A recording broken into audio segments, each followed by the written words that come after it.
Hello friends, सभी को good morning.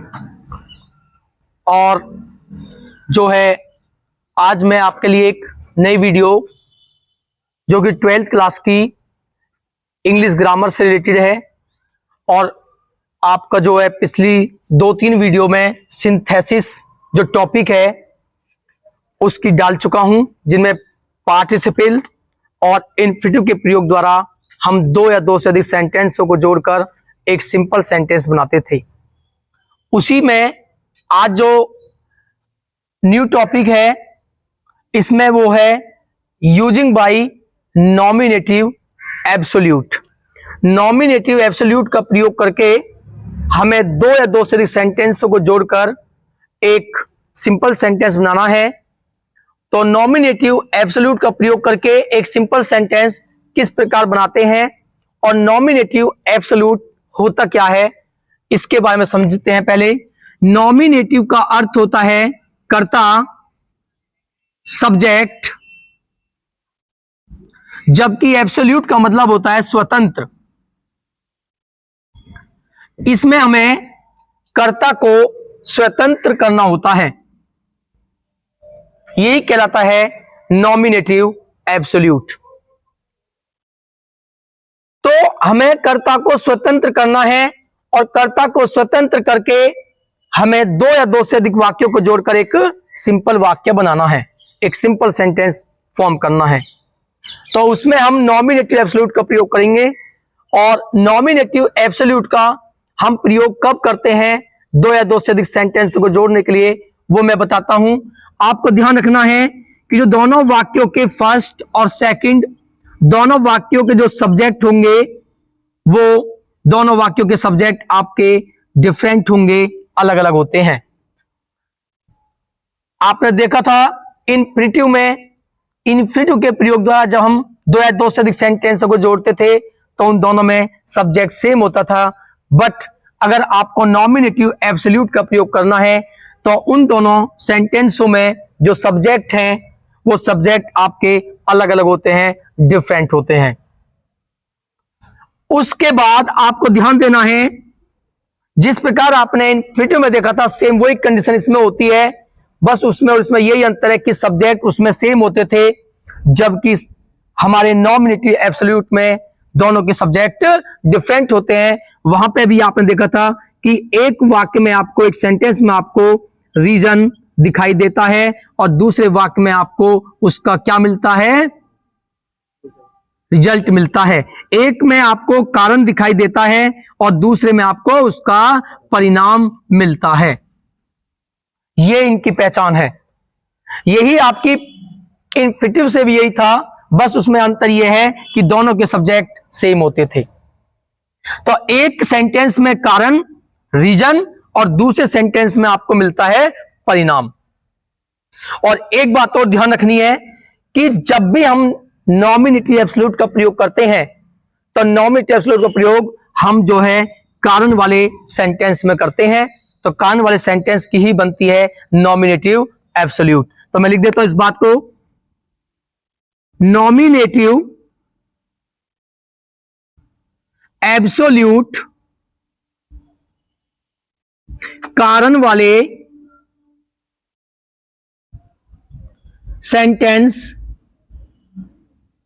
की बनती है।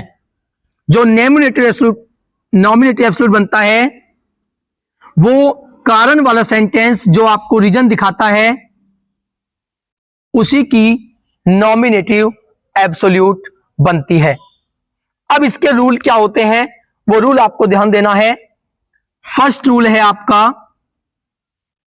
आपको देखना है, यदि कारण वाला सेंटेंस आपका एक्टिव वॉइस में है तो उस कंडीशन में हम हैविंग थर्ड फॉर्म का प्रयोग करते हैं। यदि पैसिव वॉइस में है तो हैविंग बीन के साथ में थर्ड फॉर्म यूज करते हैं। और यदि आपके is, am, are, was, were main verb के रूप में यूज होते हैं तब हम बीइंग का प्रयोग करते हैं। तो वो रूल किस प्रकार हम यूज करते हैं मैं आपको बताता हूं। तो इसका जो रूल होते हैं वो रूल हम देखते हैं।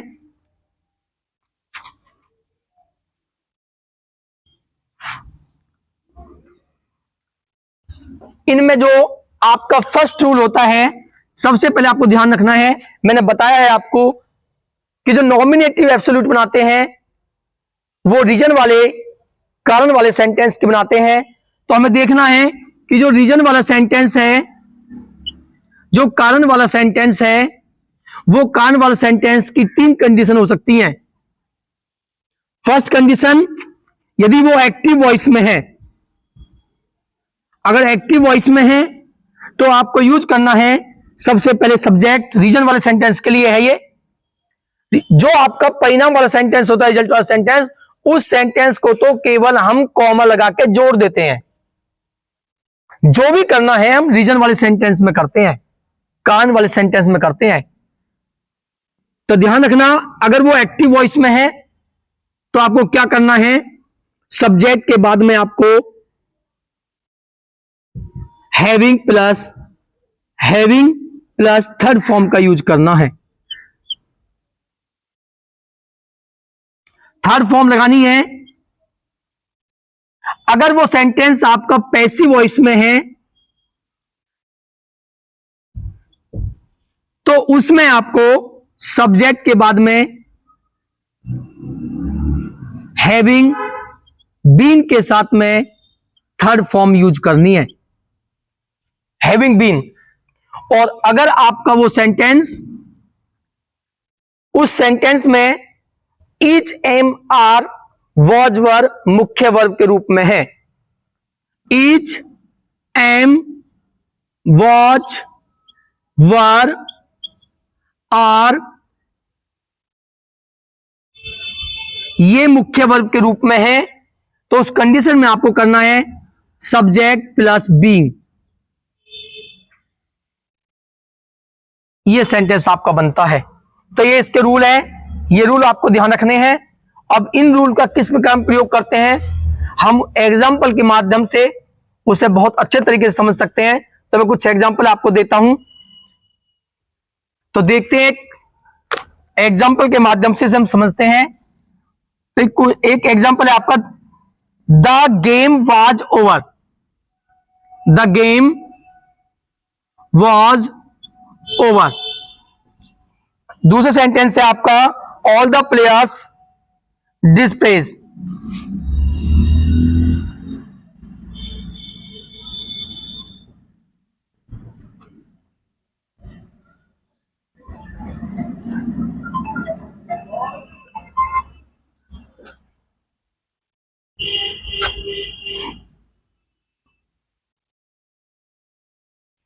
तो आप देख रहे हो, the game was over, all the players displace. तो आप देख रहे हो, जो पहला सेंटेंस है उसमें जो सब्जेक्ट है वो द गेम है, और दूसरे सब्जेक्ट में है ऑल द प्लेयर्स। दोनों के सब्जेक्ट डिफरेंट, दोनों के सब्जेक्ट आपके डिफरेंट हैं।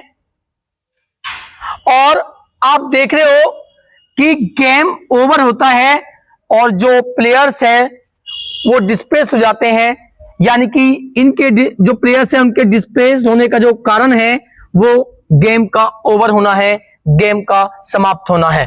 तो यहां पर कारण और यहां पर मिलता है उसका परिणाम। तो मैंने आपको बताया था कि जो कारण वाला सेंटेंस होता है उसी की हम बनाते हैं नॉमिनेटिव एब्सोल्यूट। तो यहां पर हम इसकी नॉमिनेटिव एब्सोल्यूट बनाएंगे।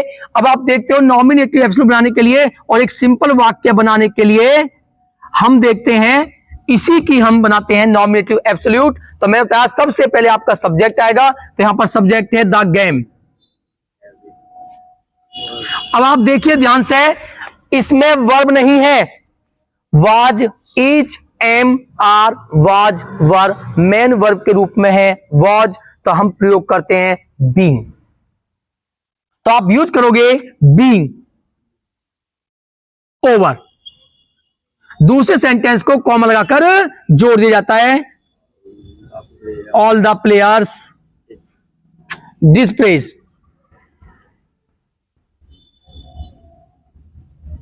इस प्रकार ये आपका सिंपल सेंटेंस बन जाता है। एक एग्जांपल और देखते हैं। एग्जाम्पल है mother has died,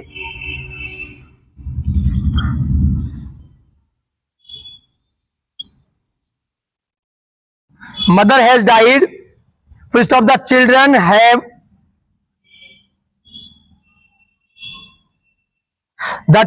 have become orphans,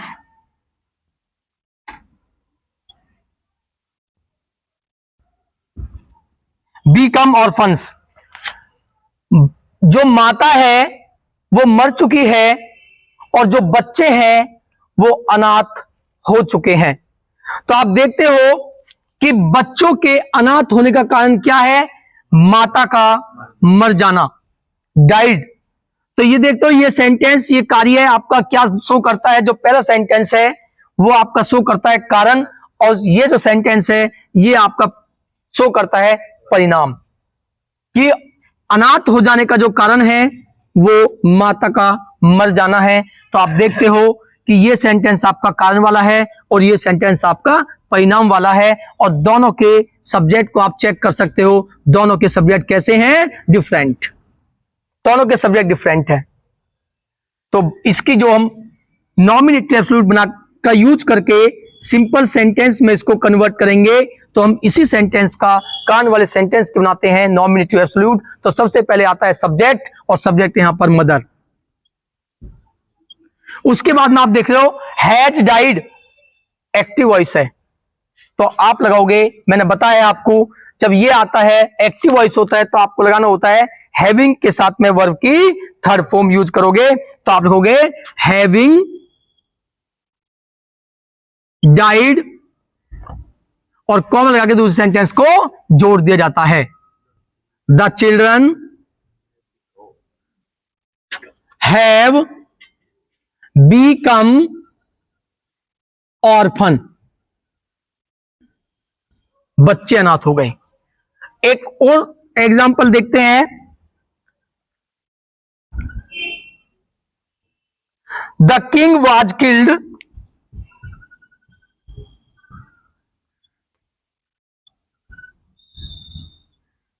the king was killed, his army ran away. दूसरा सेंटेंस है his army ran away.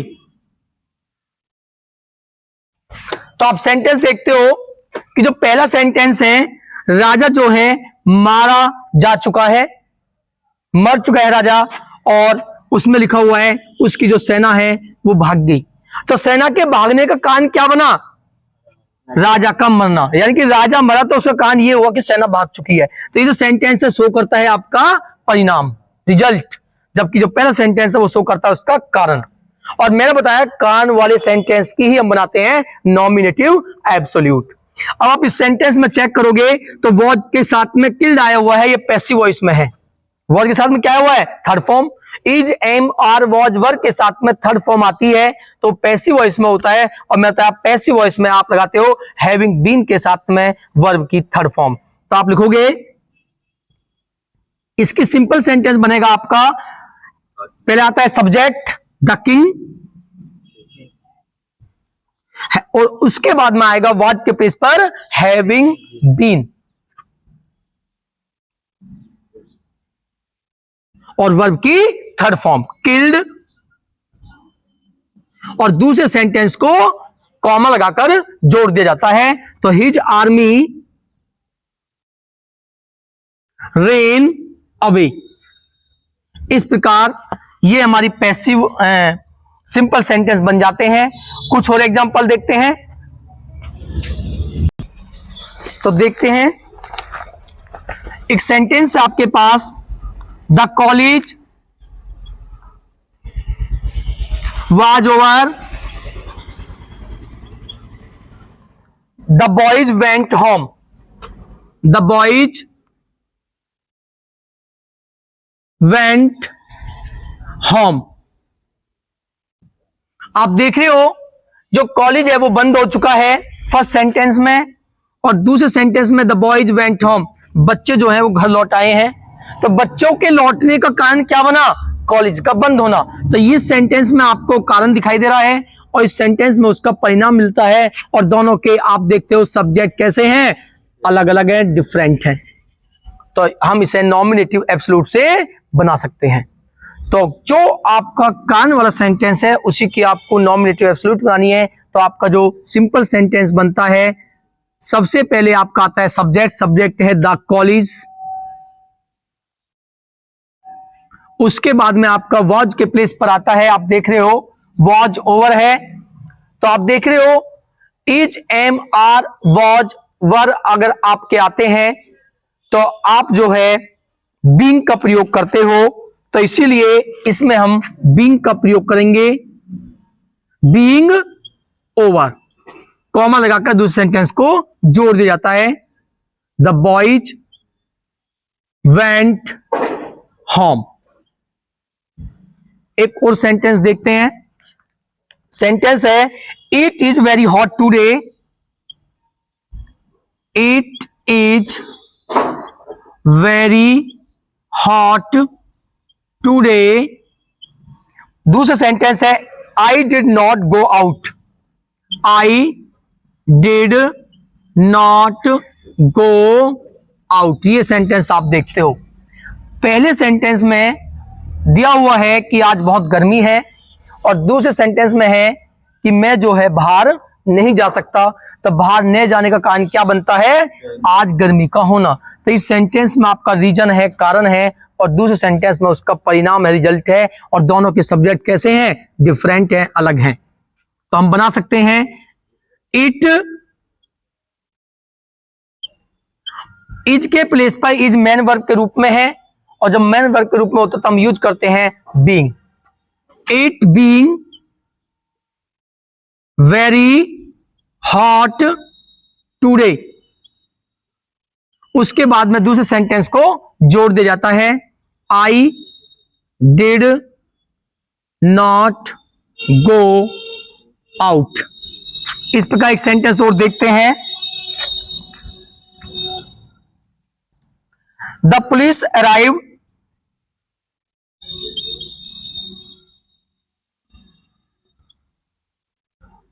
Arrived दूसरे सेंटेंस से आपके पास द रोबर्स रेन अवे।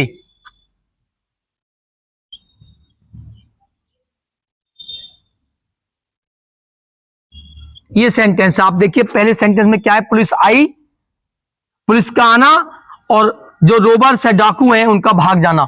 तो उनके भाग जाने का कारण क्या बना, पुलिस का आना। तो ये सेंटेंस में आपका कारण है और इस सेंटेंस में आपको परिणाम, रिजल्ट मिलता है। तो आप इसकी बनाते हो नॉमिनेटिव एब्सोल्यूट। और बनती कैसे है, हम सबसे पहले यूज करते हैं सब्जेक्ट। तो यहां पर सब्जेक्ट है द पुलिस। उसके बाद में आप देख रहे हो सेकंड फॉर्म आती है, एक्टिव वॉइस है, और एक्टिव वॉइस में हम हैविंग का प्रयोग करते हैं। द पुलिस हैविंग, और हैविंग के बाद में वर्ब की थर्ड फॉर्म यूज होती है, तो अराइव थर्ड फॉर्म ही है आपकी। उसके बाद में कॉमा लगाकर दूसरे सेंटेंस को जोड़ दिया जाता है, द रोबर्स रेन अवे। इस प्रकार ये सेंटेंस आपका बन जाता है। और देखते हैं एक सेंटेंस और। तो मैं आपको सिंपल सेंटेंस बनाने के जो 3 रूल हैं, पार्टिसिपल, नॉमिनेटिव एब्सोल्यूट, और सबसे पहले उसके बाद मैंने आपको इन्फिनेटिव का प्रयोग कराया था, इनको आप करना अपनी बुक से करना। अगर आपको कोई क्वेश्चन नहीं हो पाता है तो आप कमेंट बॉक्स में उसे डाल देना।